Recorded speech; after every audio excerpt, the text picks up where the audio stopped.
Fit ওঠা নামানো, জোরে দৌড়ানো, নামাজে বসা অথবা কোনো ধরনের খেলাধুলার মধ্যে যেতে গেলে আপনার যে কষ্টটা হচ্ছিল সেটা সমাধান হয়ে যাবে। আসসালামু আলাইকুম, কেমন আছেন? আবারও ফিরে এলাম আপনাদের কাছে। আজকে আমার সাথে আছে ডক্টর জিল্লুর হাসান রনি, যিনি জাতীয় পঙ্গু হাসপাতালে একজন অর্থোপেডিক সার্জন হিসেবে কর্মরত আছেন। আমি কিছু প্রশ্ন নিয়ে তার কাছে চলে যাচ্ছি। কেমন আছেন? আচ্ছা, আলহামদুলিল্লাহ ভালো আছে। আপনার কাছে আমার একটা প্রশ্ন, লিগামেন্ট অপারেশন কি আসলেই খুব জরুরি? কিছু কিছু ক্ষেত্রে দেখা যায় রোগীরা অপারেশনের প্রয়োজনীয়তা জানা সত্ত্বেও তারা অপারেশন করতে চায় না। সেক্ষেত্রে কি কোনো ক্ষতি বা কোনো এরকম কিছু হয় যেটা তাদের জন্য বঞ্চনীয় না? ধন্যবাদ ফারহানা। আসলেই আমাদের কাছে রোগীরা অনেক সময় প্রশ্ন করে যে স্যার আমার তো লিগামেন্ট ছিঁড়ে গেছে, আমি বুঝলাম, দেখলাম রিপোর্টেও তাই এসছে এবং আপনিও তাই বলছেন, তো এটা যদি আমি না করি তাহলে আমার কি প্রবলেম হবে? এটা রোগীদের একটা কমন প্রশ্ন। ছবিটা পরে সেক্ষেত্রে উত্তর হচ্ছে আমার লিগামেন্ট অপারেশনটা আসলে বেসিক্যালি আপনার স্বাচ্ছন্দ্য বোধের জন্য। স্বাচ্ছন্দ্য বোধটা কি? আপনি যদি যারা লিগামেন্ট ছিঁড়ে গেছে এটা রোগে নিয়ে ভুগছেন তারা জানেন, তাদের কিন্তু হাঁটতে কষ্ট হচ্ছে, খুঁড়িয়ে খুঁড়িয়ে হাঁটছেন, আপনাদের দেখবেন সিঁড়ি দিয়ে উঠতে নামতে কষ্ট হচ্ছে, আপনার দেখবেন যে নামাজ পড়তে বসতে কষ্ট হচ্ছে, আপনার জোরে দৌড়াতে পারছেন না। তো এটা কিন্তু একটা বড় সমস্যা। আপনি যদি এখন 30 বছর 32 বছরে বা যে কোনো এজেই আপনি যদি এই সমস্যাগুলি থাকে তাহলে আপনি স্বাচ্ছন্দ্যভাবে ডেইলি লাইফ লিড করতে পারবেন কিনা? সম্ভব না। সো এটা আসলে অপারেশন করে নেওয়া ভালো, এবং ভালো মানে এটা করতে হবে, তাহলে আপনি এই ঝামেলাগুলো থেকে আপনি মুক্তি পাবেন। এই যে ফিট ওঠা নামানো, জোরে দৌড়ানো, নামাজে বসা অথবা কোনো ধরনের খেলাধুলার মধ্যে যেতে গেলে আপনার যে কষ্টটা হচ্ছিল সেটা সমাধান হয়ে যাবে। অনেক সময় রোগীরা বলে যদি না করি স্যার, তো না করলে যেটা হবে, অপারেশন একটা ভীতি থাকে, সবাই ভয় পায় যে অপারেশন না করে কোনো এসকেপ করা যায় কিনা, কতক্ষণ পর্যন্ত, মানে কতদিন পরে থেকে রাখা যায় বা এটা আমার লং টার্ম কি এফেক্ট করবে। এইটা আমি যেটা বললাম সেই প্রবলেমগুলোতে এখনই ফেস করছেন আপনি, লং টার্মের একটা এফেক্ট আছে। লং টার্ম এফেক্ট মানে কি? আমরা যখন আমাদের দুটো পায়ের মাঝখানে লিগামেন্ট ছিল আছেই, আল্লাহ তাআলা সৃষ্টিকর্তা দুই হাঁটুর মাঝখানে একটা নরম হাড়ও দিয়েছে, যেটা কাজ হচ্ছে দুটো হাড়কে একসাথে আসতে দেয় না, যেটা কার্টিলেজ বলি, যে মেনিসকাস বলি, এই নরম হাড়।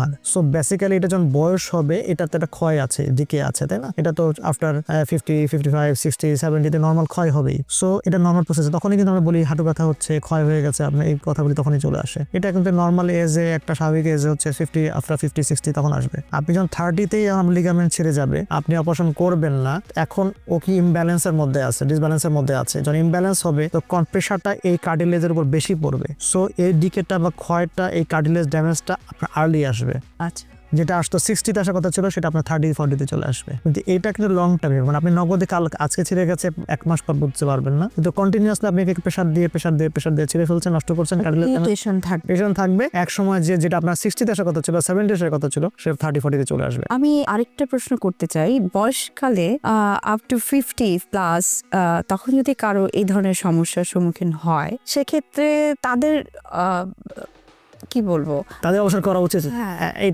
এটা আমাদের আসলে যদি আমরা যখন 60তে পাই লিগামেন্ট ছিঁড়ে, তখন কি করবো? তখন আমরা যেটা আসলে তখন আমরা করতে চাই না। কারণ হচ্ছে আপনার তখন দুটো ব্যথা থাকে, এক তার ন্যাচারাল ক্ষয়টা আছে, এখন লিগামেন্টের ক্ষয়টাও অ্যাড হয়ে যাচ্ছে। আপনি যখন লিগামেন্টের কারণে যখন আপনি কারেকশন করে দিলেন, কিন্তু ন্যাচারাল যে ক্ষয়টা সেটা থেকে গেল, সো রোগী কিন্তু শান্তি পায় না, আরাম পায় না। তখন বলে যায় স্যার আমি তো অপারেশন করলাম কিন্তু ভালো তো হচ্ছে না, কারণ ওনার তো ব্যথা তো রয়ে গেল। ওনার এই ব্যথাটা কিন্তু হচ্ছে ওনার সেই ন্যাচারাল যে ব্যথা 60তে আসার কথা সেই ব্যথাটা এখন আছে, অস্টিওআর্থ্রাইটিসের ব্যথা। সো এই জন্য আমরা তাদের বলি যে তখন এটা ডিসকারেজ করি, আমরা আসলে বলি না যে অপারেশন করেন। তখন আমরা একটা এজেড লোকদের যখন আমরা লিগামেন্ট ছেড়ে পাই, তখন আমরা বলি যে এটা আসলে এফেক্ট কোনো হয়ে থেকে ব্যায়াম করে এক্সারসাইজ করে এটা পার করতে হবে, বা যদি করতে চান আপনার যে অস্বস্তি বোধটা ছিল দৌড়াদৌড়ির ক্ষেত্রে, উঠা বসার ক্ষেত্রে, এইটা চলে যাবে, কিন্তু ন্যাচারাল যে ডিকেটা ছিল, ক্ষয় ছিল বা অস্টিওআর্থ্রাইটিস আছে, এটা কিন্তু থাকে যাবে। সো আপনি এটা বুঝে শুনে আপনি এটা মতামত দেন। আরেকটা জিনিস বেশি হয় যখন আমরা যখন লিগামেন্ট অপারেশন করে বা আসতে চাই, তখন আমাদের মানে দেখা যায় যে এক পায়ের সমস্যা, তো রোগীরা কি করে, এটাকে প্রেশার না দেওয়ার ফলে, এটা কোনোভাবে স্কেপ করার ফলে কি করে, ও প্রেশারটাকে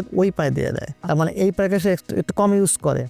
এর ফলে দুটো সমস্যা হয়। হয়তো মনকে সান্ত্বনা দিচ্ছে যে আমি তো ভালোই চলতে পারছি, বা নিজের অজান্তে হয়ে যাচ্ছে যে আমি একটু রেস্টে রাখি, মনে হয় ভালো হবে। তখন কি হবে, ওর ডাবল প্রেশার কিন্তু এখানে পড়ছে। এই পায়ের যে আমার যখন আমি যে 70 কেজি মানুষ হই, তাহলে এখানে 35 কেজি যাবে, এখানে 35 কেজি যাবে। তো আমি যে রেস্ট দেওয়ার জন্য একে 20 কেজি করলাম, বাকি 15 কেজি শিফট করে দিলাম এখানে। এর লোড নেওয়ার ক্ষমতা ছিল 35 কেজি, অতিরিক্ত 15 কেজি আমি ওকে দিলাম। সো এর ক্ষয়টা এরকম প্রবলেম শুরু হয়ে যাবে, হ্যাঁ, ভালো পাটারও প্রবলেম নিয়ে আসে। এই যে লিগামেন্ট অপারেশন যারা করে না, দীর্ঘমেয়াদী বলে স্যার আমি তো এটা নিয়ে ভুগছিলাম, আমার তো 6 মাস পর দেখে এখানে ব্যথা শুরু হয়ে গেল। তখন আমি বলি আপনি যখন এটাকে লোড কম দিচ্ছেন, এই লোডটা দিয়ে দিচ্ছেন আপনি মনের যন্ত্রে ভালো পাতে, একে রেস্টে রাখছেন। সো তখন দুটো প্রবলেম হয়, ব্যথা শুরু হয়ে যায় আর এই পাটা শুকিয়ে যায়। যারা দীর্ঘদিন অপারেশন করছেন না তাদের সবাইকে আমি বলে দিই, আপনারা করছেন না বা এসকেপ করার চেষ্টা করছেন, আপনারা আজকেই আপনি আয়নার সামনে যেয়ে দেখবেন, 2 থাইকে পাশাপাশি রেখে আয়নার সামনে যেয়ে দেখবেন আপনার যেটা দীর্ঘদিনের লিগামেন্ট অপসায় ভুগছেন বা সমস্যা ভুগছেন সেই পাটা শুকিয়ে গেছে, এবং সেটা দেখবেন যে অলমোস্ট অনেক হাফ হয়ে গেছে, একদম শুকিয়ে গেছে এবং খুবই লেথার্জিক হবে, এবং দেখবেন যে এই থাইটা আপনার স্বাভাবিক।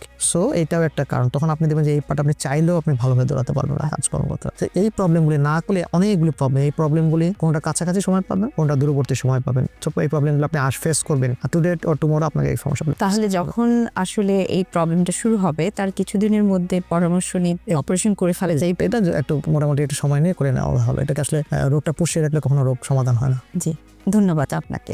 আজ এই পর্যন্তই, আবারও ফিরবো আপনাদের কাছে অন্য আরেকটি প্রসঙ্গ নিয়ে। ধন্যবাদ।